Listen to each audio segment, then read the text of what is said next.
Good afternoon, everybody. And I would like to also echo the nice words that were said before. And I also hope that we can hold this conference in person in the years to come. Without further ado, the first speaker today is Reinhard Folk.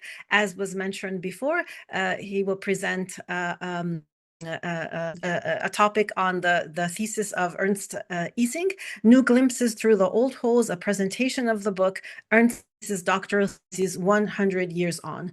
And the floor is all yours. Thank you very much, and I welcome you all in these evening lectures. And now I share my screen, and hopefully you see everything. And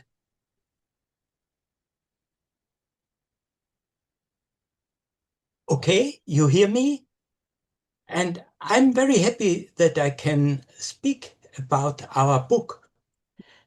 But presenting a book as one of the authors after some time can be an ambivalent undertaking. On one hand, it is wonderful to share our findings with others. On the other hand, it can be painful to realize what could have been changed or added in the meantime. But this is how science evolves, I think, by expanding our knowledge and reshaping our understanding. This requires looking back and forth. Nowadays, this process happens very quickly. It also is an endless endeavor. In his causal notes, New Glimpses Through the Old Holes, from his waste book, I believe that Lichtenberg accurately captured the possible advantage of using historical observations. In science and in philosophy, familiar phenomena, old holes, often must be completed, reinterpreted from a new, unbiased perspective, new glimpses, and I think this is very adequate for Ising. Now, considerations regarding old uncertainties, one could say. I asked myself, how did we treat this question in our book while looking at the accompanying sculpture which Martin Konieczek erected in 2016 in Oberramstadt, in Lichtenberg's birthplace.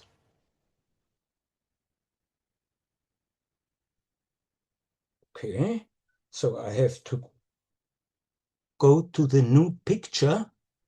Sorry. So I speak for the authors of the book. Here you see them. Here we are. It's me, the first one.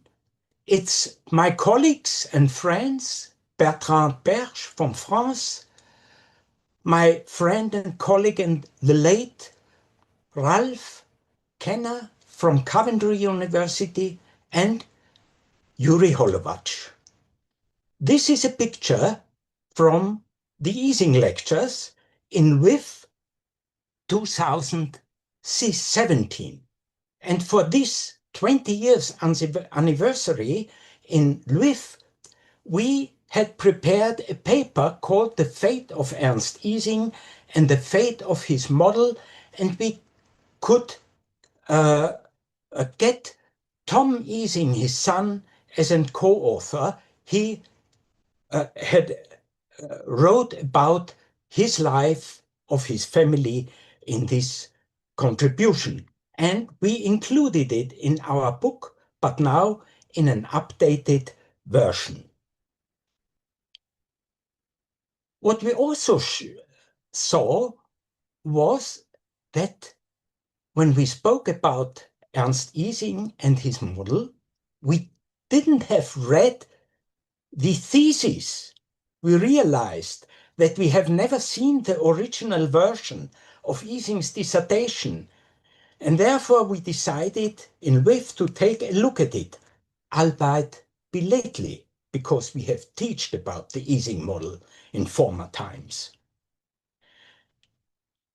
The thesis essentially exceeded, as we saw, Ising's short publication, raising new questions that were addressed later and even today by others. Thus, the main part of our book consists of the traditional Ising thesis and related documents and a commentary section, as you see in the shown here in the book, book. But the translation was presented in unique parallel format. So you have on one side the German text and on the other side the English translation. And I would like to thank Claire Kenner for looking over our English text. However, as already has been said, over the years, and even 3 weeks ago, the Ising model was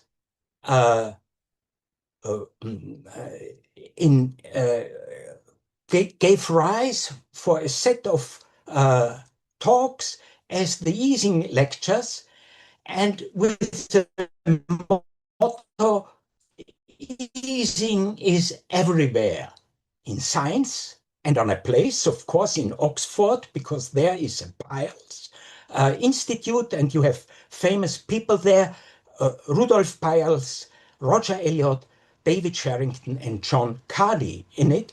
And they said just over 100 years ago, Ernst Ising solved a simple model for a one-dimensional ferromagnet in his thesis. In the centuries since, the Ising model has become one of the best studied models in physics. A conservative estimate is that there are nearly 250,000 papers, I cannot check it, but they write it, discussed, and or its variants, in fields ranging from statistical mechanics to lattice gauge theory, and from neural networks to social dynamics. But our book goes further. It demonstrates that Ising in this thesis raised issues that were only addressed later without referring to him.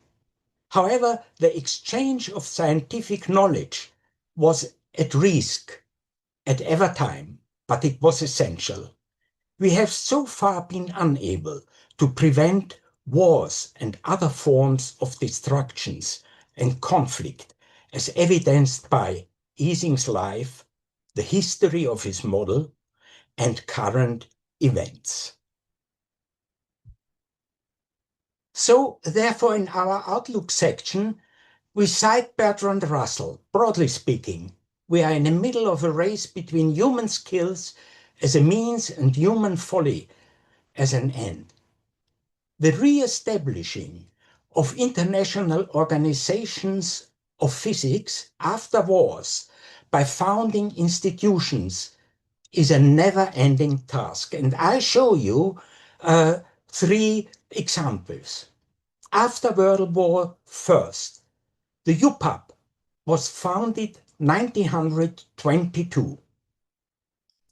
After World War II, statistical physics, StatPhys, was founded in 1945. And in the period afterwards, there was a Cold War, and MECO, the Middle European Cooperation on Statistical Physics, was founded in order to have meetings outside on the west side and on the east side of the Iron Current. And later on, I also have to say we have the Ising lectures already founded in the 90s. I want to cite Adam Storing, a recent citation. At a time of increasing autocratic tensities in many countries and hated great power competition, the 17th and 18th century have important resonance for art. The wars of these periods in the 17th and 19th century could be very destructive, and there is no need to look back at them nostalgically. It is thankfully no longer acceptable to annex neighboring territories in the way that was common in the 18th century. Who wouldn't agree with such a statement? Examining the ideas of the thesis, the fate of its author, and the history of science raises questions. And these questions were addressed by these statements of Storing. But let us get back to the beginning of Ernst Ising's academic career in the summer of 1919 at the University of Göttingen. He underwent a brief period of mandatory military training and was fortunate that World War I had just ended when he finished his school time. Ising has certainly attended, he had to decide where to go, and he started in Göttingen, where Lichtenberg is nowadays everywhere. He was one of the first physics teachers when the University of Göttingen were founded. Ising had certainly attended lectures of Robert Richard Pohl, who became Lichtenberg's recent successor as professor of experimental physics in 1919. And maybe he had referred also to Lichtenberg's lecture, where Lichtenberg wrote about ferromagnetism, and I cite him. And then Gabler had the following beautiful thought: iron consists entirely of atomic magnets, each of which has a polarity just as one noticed it on a needle, but they are all so irregularly mixed up that they cannot exhibit any magnetic phenomena.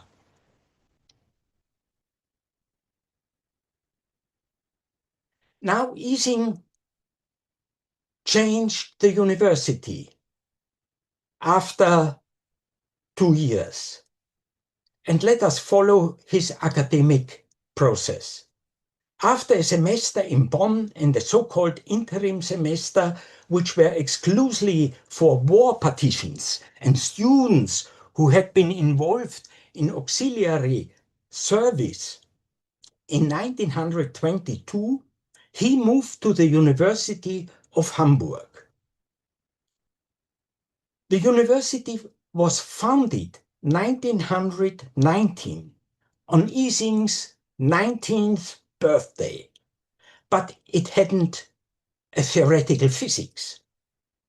It was the first democratically founded university in Germany. The Institute for Theoretical Physics had just been established in the winter semester of 1921 to 22 with Wilhelm Lenz as the first full professor of theoretical physics. I do not know if this was the reason of the beginning of the Institute of Theoretical Physics in Hamburg that he changed there, but anyway,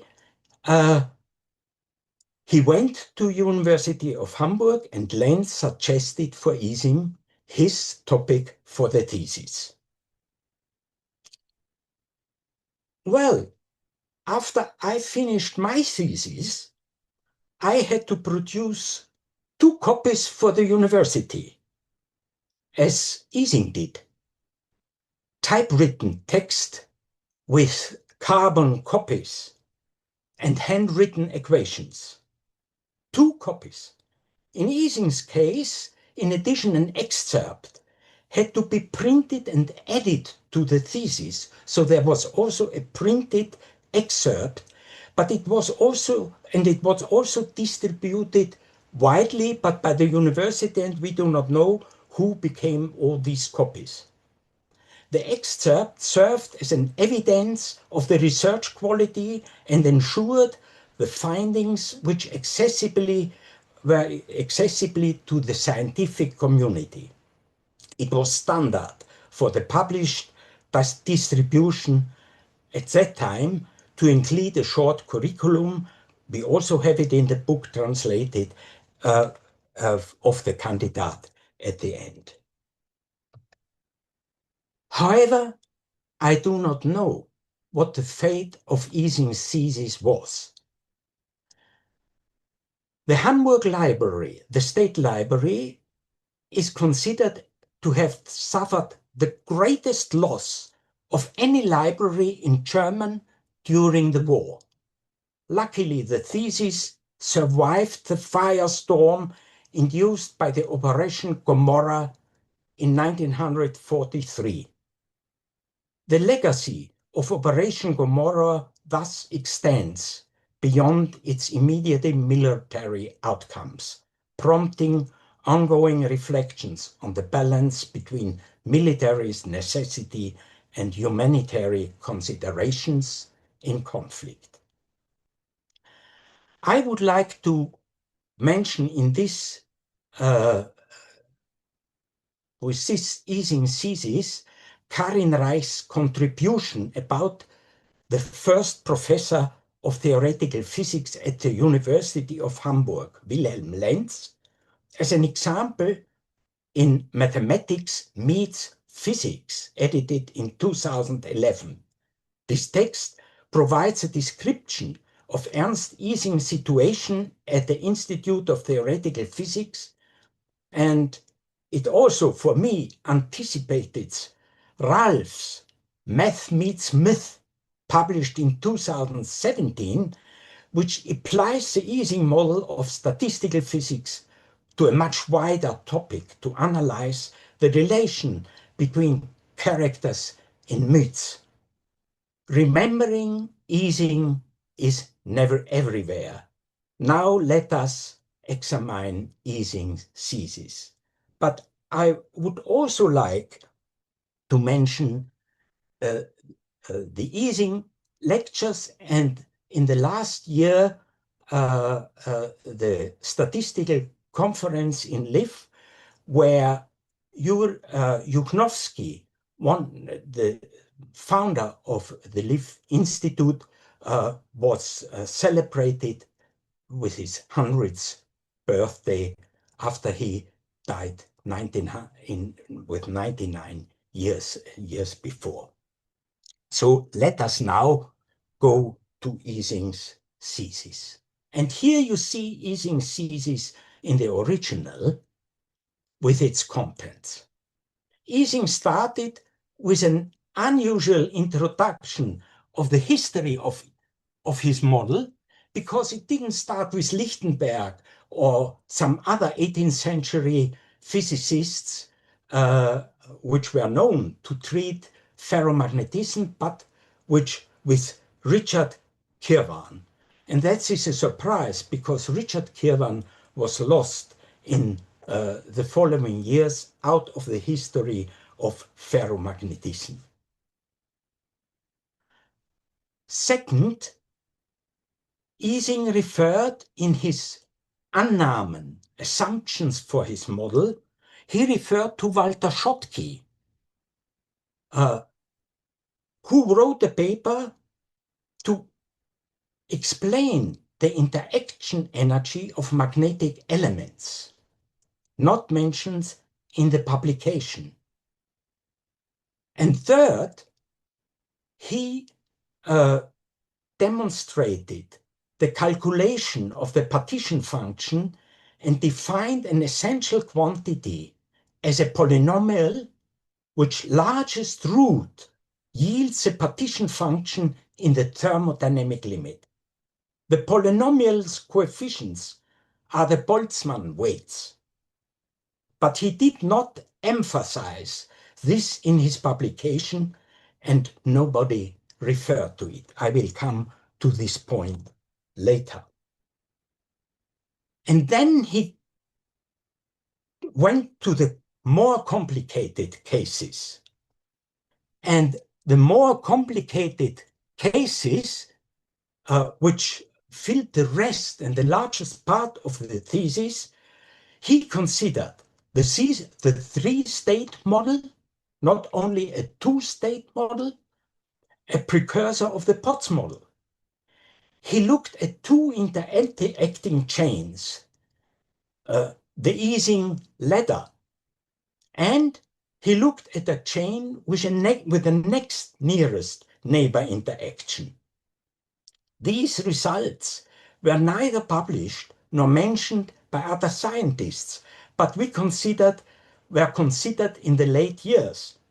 You see Potts model from 1952 and Montrol 1941 published a paper on the Ising ladder, and later 1942 on the next nearest neighbor chain.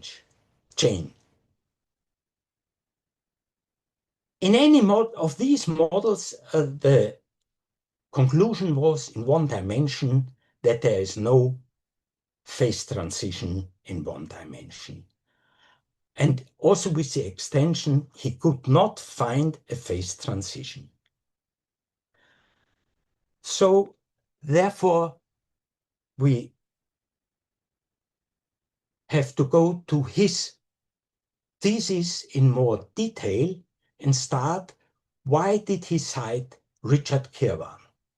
Okay, Richard Kirwan was also cited in the handbook of physics. And Richard Kirwan wrote a paper 1797 with the thoughts on magnetism. And there he wrote, there are two ways of explaining a natural phenomena. The first is by discovering the conditions and circumstances of its production and the laws by which its action is governed. The second is by showing its analogy. In the first sense, electricity and magnetism have been in some measure explained, but in the last sense, neither. The primary cause of magnetism in particular has hitherto been supposed to iron alone or its ores and to stand unconnected with all other natural phenomena.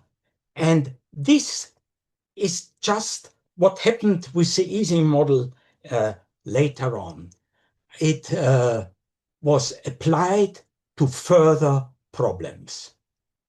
And now I also can explain the situation at the Hamburg University.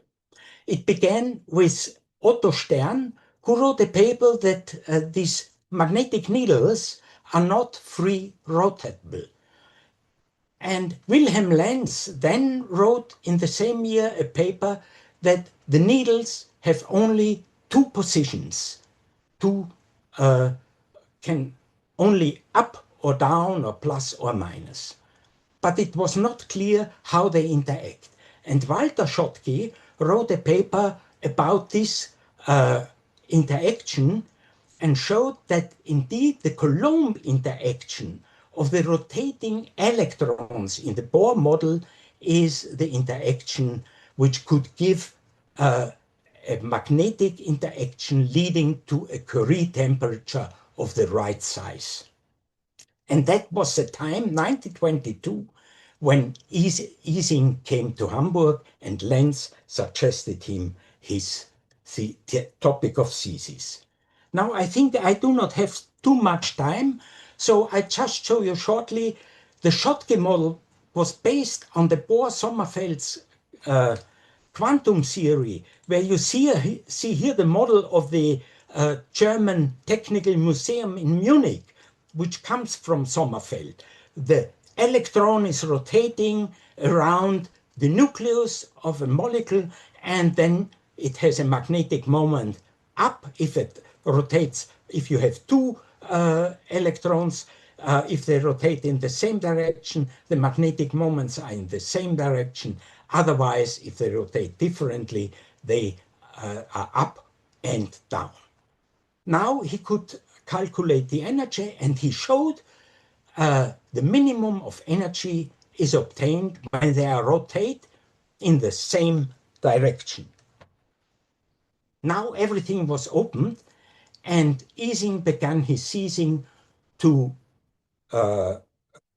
use the method of Boltzmann's probability approach, already written in 1877, about the statistical mechanics of gas.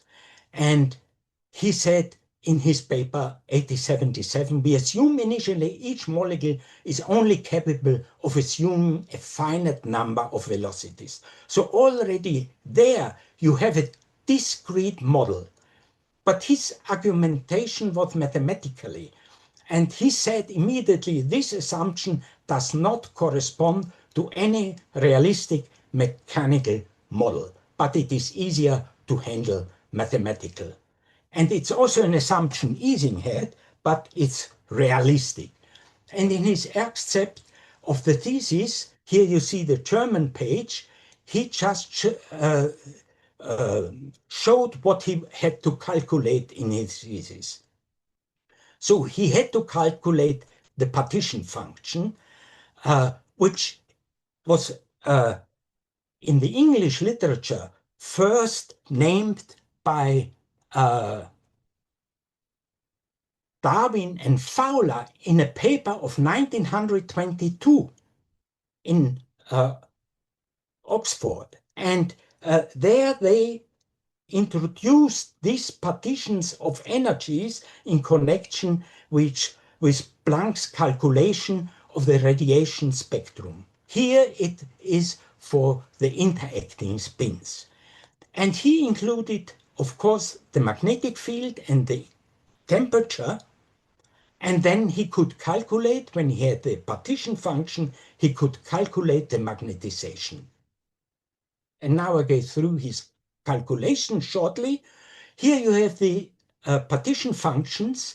Here you have the Boltzmann weights, A1, A2 in the field, and B because of the interaction. And he looked at the configuration, the microstate of these spins. He looked in one glimpse at all spins, and he said, well, there are some, new one are up, new two are down, and some have an energy place where they are up and down, and not up and up, because up and up has the energy zero. It's easier to calculate then. And then with this, he wanted to calculate the partition function. Because of this condition that he had to have n spins, he had to do something to perform this calculation. He had to find a trick. And he found a trick. He said, I do not calculate the partition function for n spins, or electrons, so to say. Spin wasn't known. I am already using something which he didn't know. He calculated n electrons, the partition function, and made a function, an auxiliary function shown here, all of the partition functions with the power of x to n. He could calculate it, this without taking into account this condition, and he found that in the denominator he has a polynomial. And when he then re-expanded this auxiliary function, he could get the partition function for n magnetic needles, elementary magnets. And this polynomial I call Ising's polynomial. And in the re-expansion, the important thing is the largest root of this polynomial, because in the thermodynamic limit, it gives the partition function. Now, the important step in the later years was another view of this calculation. The view not to look at the whole of on the configurations, but to look at each state of the magnetic needles, of the spins, and to calculate the partition functions as a sum, not over the configurations, but over the states. And you could write down the energy if the state is up, up, and up, down. Up, up is energy 0, up, down is the energy calculated by Walter Schottky. So this could be used later on, and we used it in our commentary to the thesis. And here I show you, if you use it, you come to the famous transfer matrix. And the partition function turns out as a trace of the power of the transfer matrix. I do not go into the details because you all know it.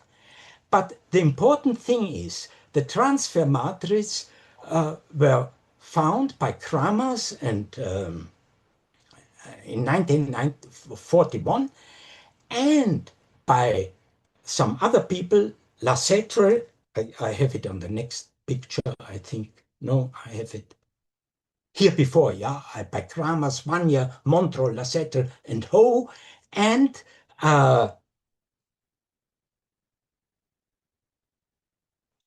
the interesting mathematical idea came from already Onsager, who was in the United States together with Montreux. And Montreux told it to Kramers, and he referred to this, that such a matrix, the transfer matrix, as a matrix of the positive Boltzmann mates, must have a largest eigenvalue. Very important, because when you have a phase transition, the eigenvalue, the value of the eigenvalues change. The largest eigenvalue becomes smaller, and the second largest eigenvalues becomes the largest in the new phase. But that was everything which happened later on. And now I show you shortly the transparencies for the three-state model Ising calculated. He didn't know about the transfer matrix, but we could calculate it with the transfer matrix and found the three-power model for this model and could compare with Ising's result. And you see, it agrees. And the same for the letter, because the letter you can write as a one-dimensional spin model with 4 states.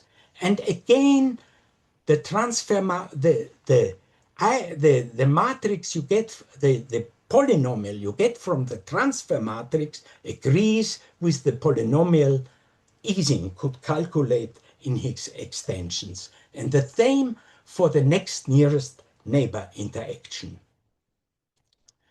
So the interaction was unclear.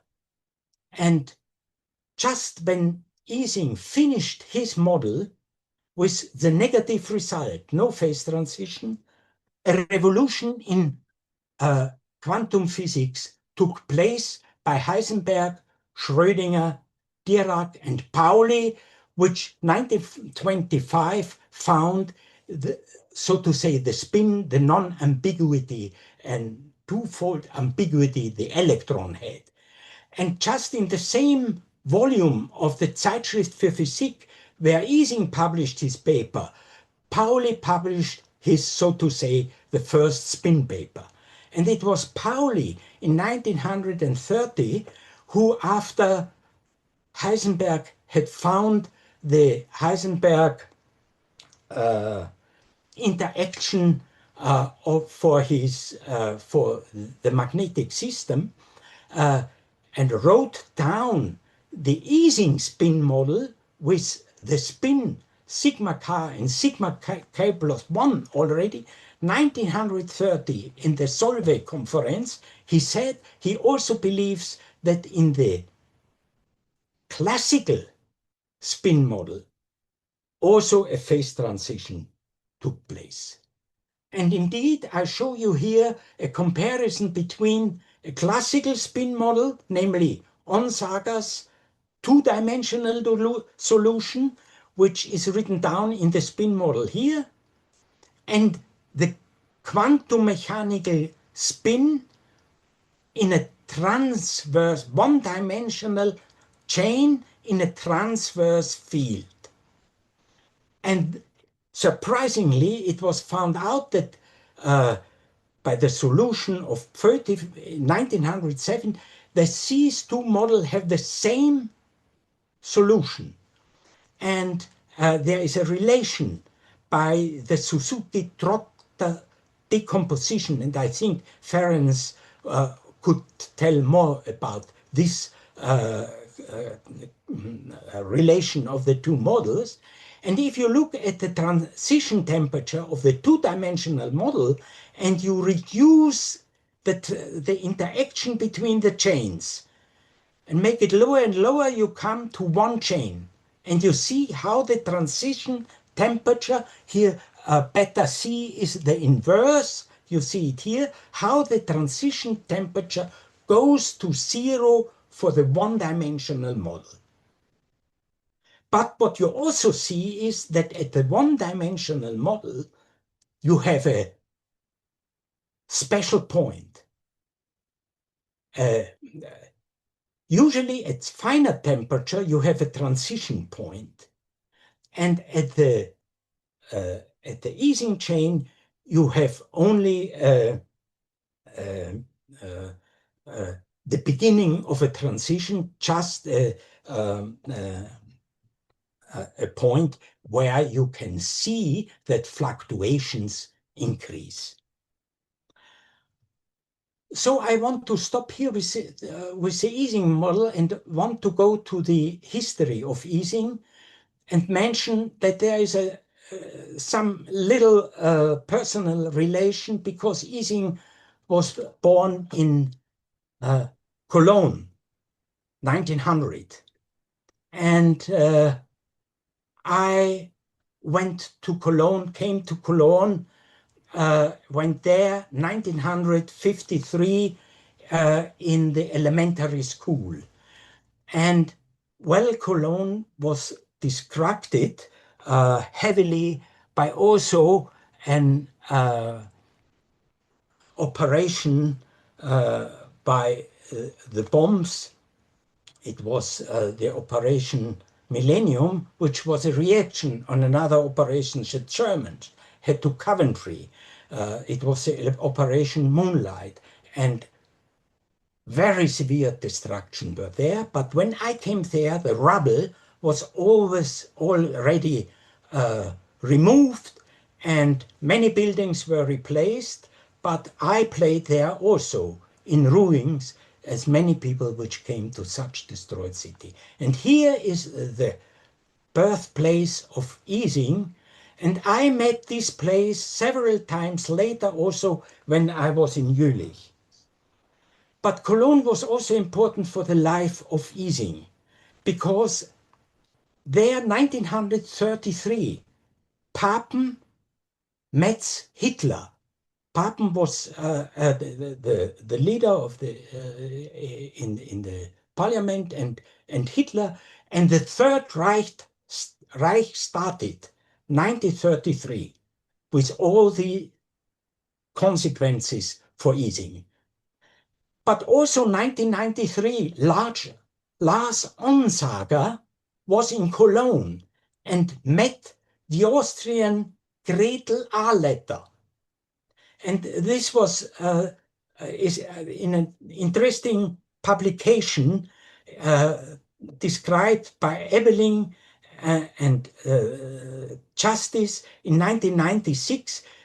Ebeling is the latest honoris doctoral, got the doctoral degree this year from Lviv Institute, and here he described that when he met her, he fell in love immediately, and he married her and went back to America with her. but because he was in America Norwegian and also and Arletta was an Austrian, he could not take part at the physical research for the military section in America, so he had to do something else. And Montrol suggested, look at the Ising model. And that was the time where he found the Onsager solution. That's also very strange. And Ising's life after 1934, he had to left. Well, he left university, of course. Then he had to left. He did what he liked to do. He became a teacher, and he was in German schools. But 1933, he had to leave also the German schools and had to go to Jewish schools, private schools in Kaput, 1934. But then 1983, the November pogrom happened, and also at Kaput, and Ising was arrested for one day, and they decided in order to survive they had to leave. And they went to Luxembourg. They wanted to go to America from there, but they had to wait to get to get all the documents for coming to America, and so they had to stay there until after the Second World War. And the Jews were collected in the monastery 15 fountains or Zinkfontein, and 1994 the trains went from there directly to the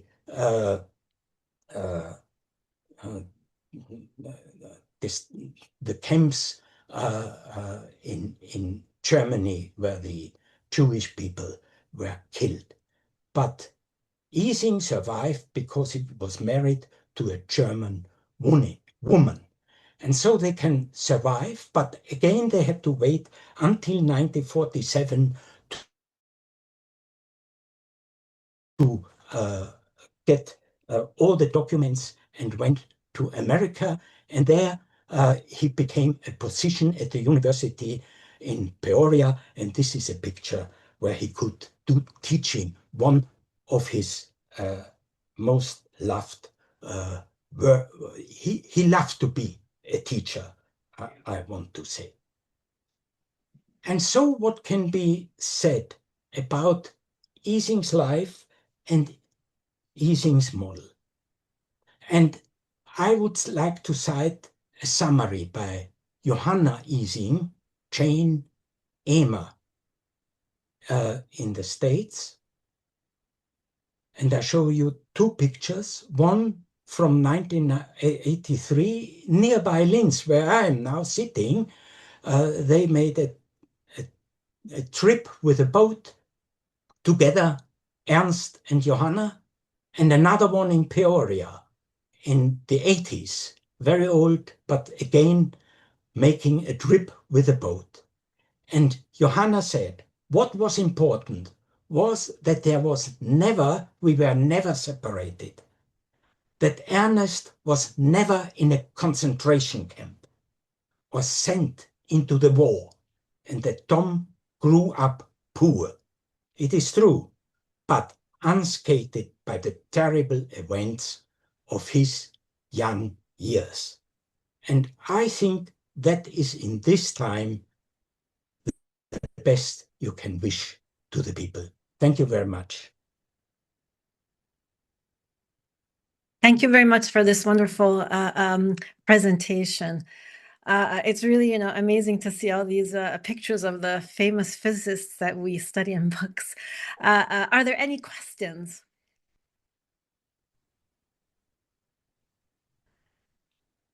I can't see any questions. Oh, I see Ferenc Iglo raised his hand. Yes. Please go ahead.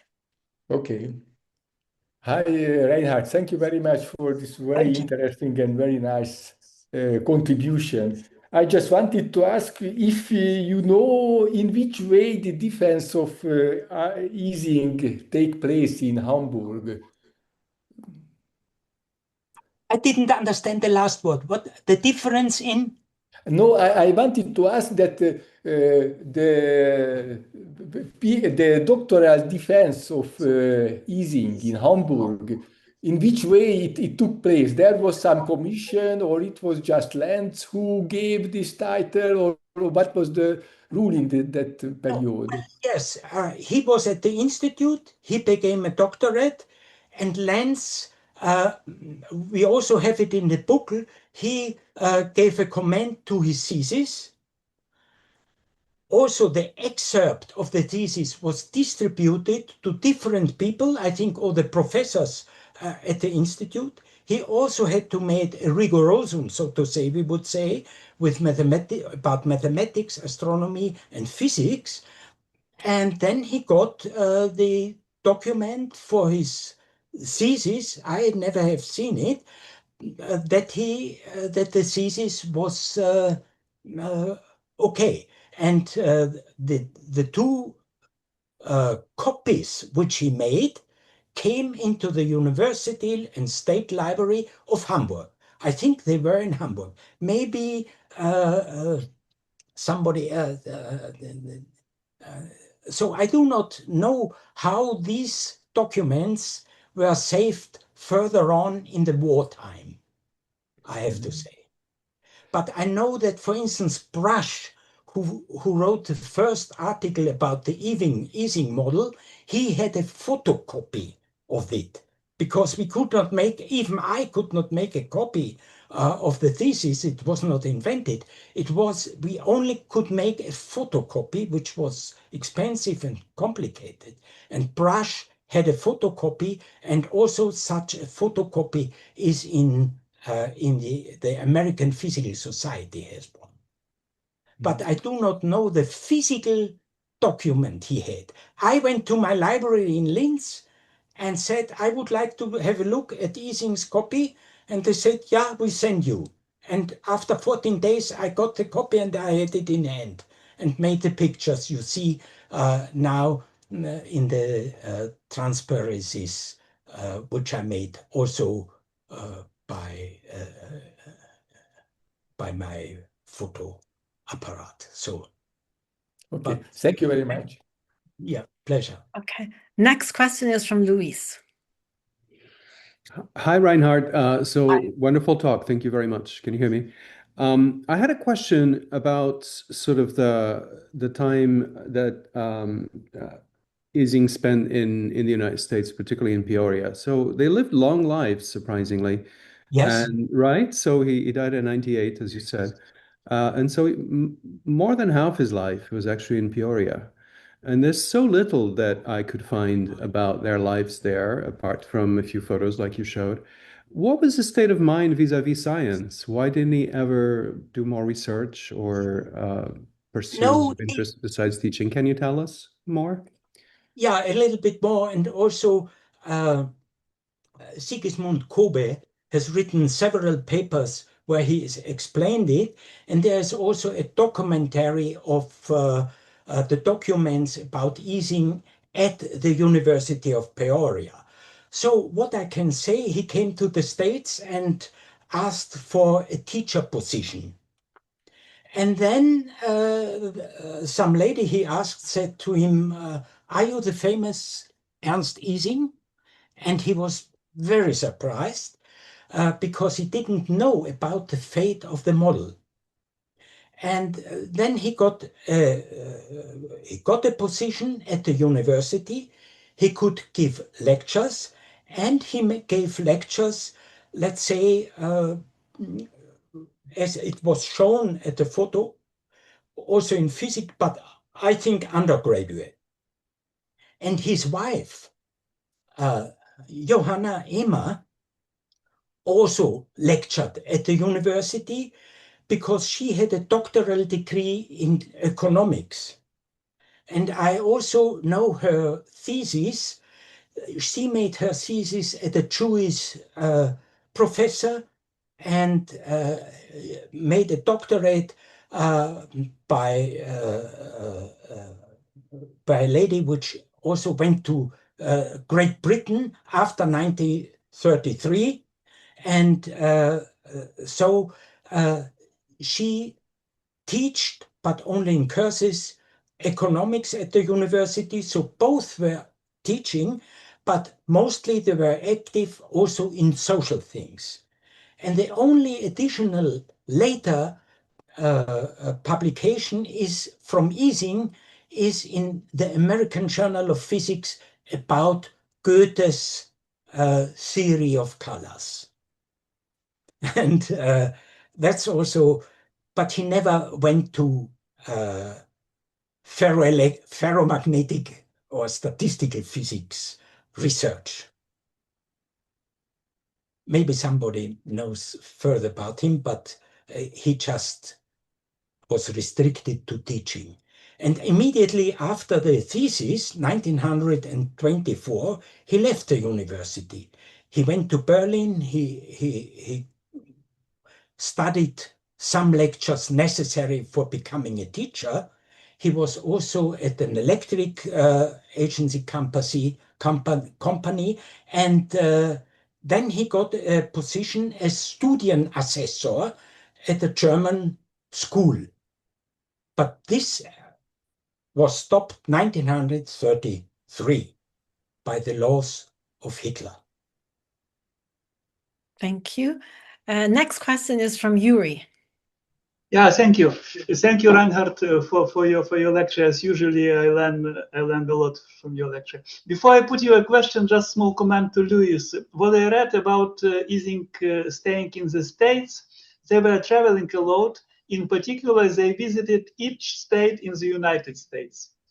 In a way, they had a goal, to visit, in addition to traveling, to other countries, to Europe and so on. Yeah, they were and even they were also in many countries in Europe, in East Germany, and they visit a student colleague of Ernst. That was a young lady, Lucy Mensing, which worked with Wolfgang Pauli. And she was also, she made her thesis with Pauli, and one of the first papers in the new quantum mechanics. She also worked in old quantum mechanics and new quantum mechanics. And Ising was very near with her. Together, they went on Sunday each week to some cultural lectures, as I found out by a talk of Janssen. And so with these people, with Pauli and Mensing, they also had, when they were in the States, contact and even met these people when they were in Europe, Mensing at least. So now back to my question. My question is back to the year 1920. I knew that the Lenz suggested the idea that the elementary magnetic moment can be only in two states. So, and it is one of the fundamentals of Ising model. But I was not aware about Otto Stern paper, where he says that elementary moment. Actually, what was the difference between Stern paper of 1920 and Lenz paper of 1920? Yeah, Stern in his paper showed that by the rotation, so you had the magnetic needles. You had statistical physics, and then what the questions, what are the needles are doing? Are they free? Could they rotate? And Stern showed in this paper they could rotate in the and lead to the Curie to the susceptibility, the correct susceptibility at low temperatures. But in Stern-Gerlach's experiment, then he showed that they did not rotate, they had states. And Lenz cited this Stern paper and said, well, we have states, and I assume now there are only two states. And he showed that with two states in such a model, he also can found the law, the susceptibility at small temperatures. That was correct. But he had no idea how the Curie temperature could be reached, and he rejected the assumption of the theory of internal field. It was criticized, but not only from Linz, but the criticism in Linz is open written, that this could not be the right explanation. So he made this, and then Schottky, with his paper, opened the statistical treatment for Ising. So I would interpret it. Thank you. Okay, are there any more questions? I don't see any more hands that are raised. So I'll just ask a very, very quick question. I think I know the answer, but I'll let you comment on it. Given everything that you have said and the story, do you think he led a happy life at the end when he was in America? Yes, I think so, because both were very social and they were very engaged to promote young people in her study and in her life. I mean, I have to say they were Ernst Ising and Johanna Emer got to learn her in an institution which were against war. They came together and they made common walks and so on. So they were also in a very in a social surrounding which were engaged to have good contacts between people and good contacts to develop each of these lives they choose. So although they had such a horrendous story and life, they never forgot what they stand for. And that's very, they demonstrated this in the United States, I think. Okay, thank you. Thank you very much. If there are no last minute questions, let us all virtually thank the speaker for this wonderful talk. So thank you. And I guess we have 5 more minutes before the next talk. So maybe we take a very, very tiny break. And we are back here in 5 minutes.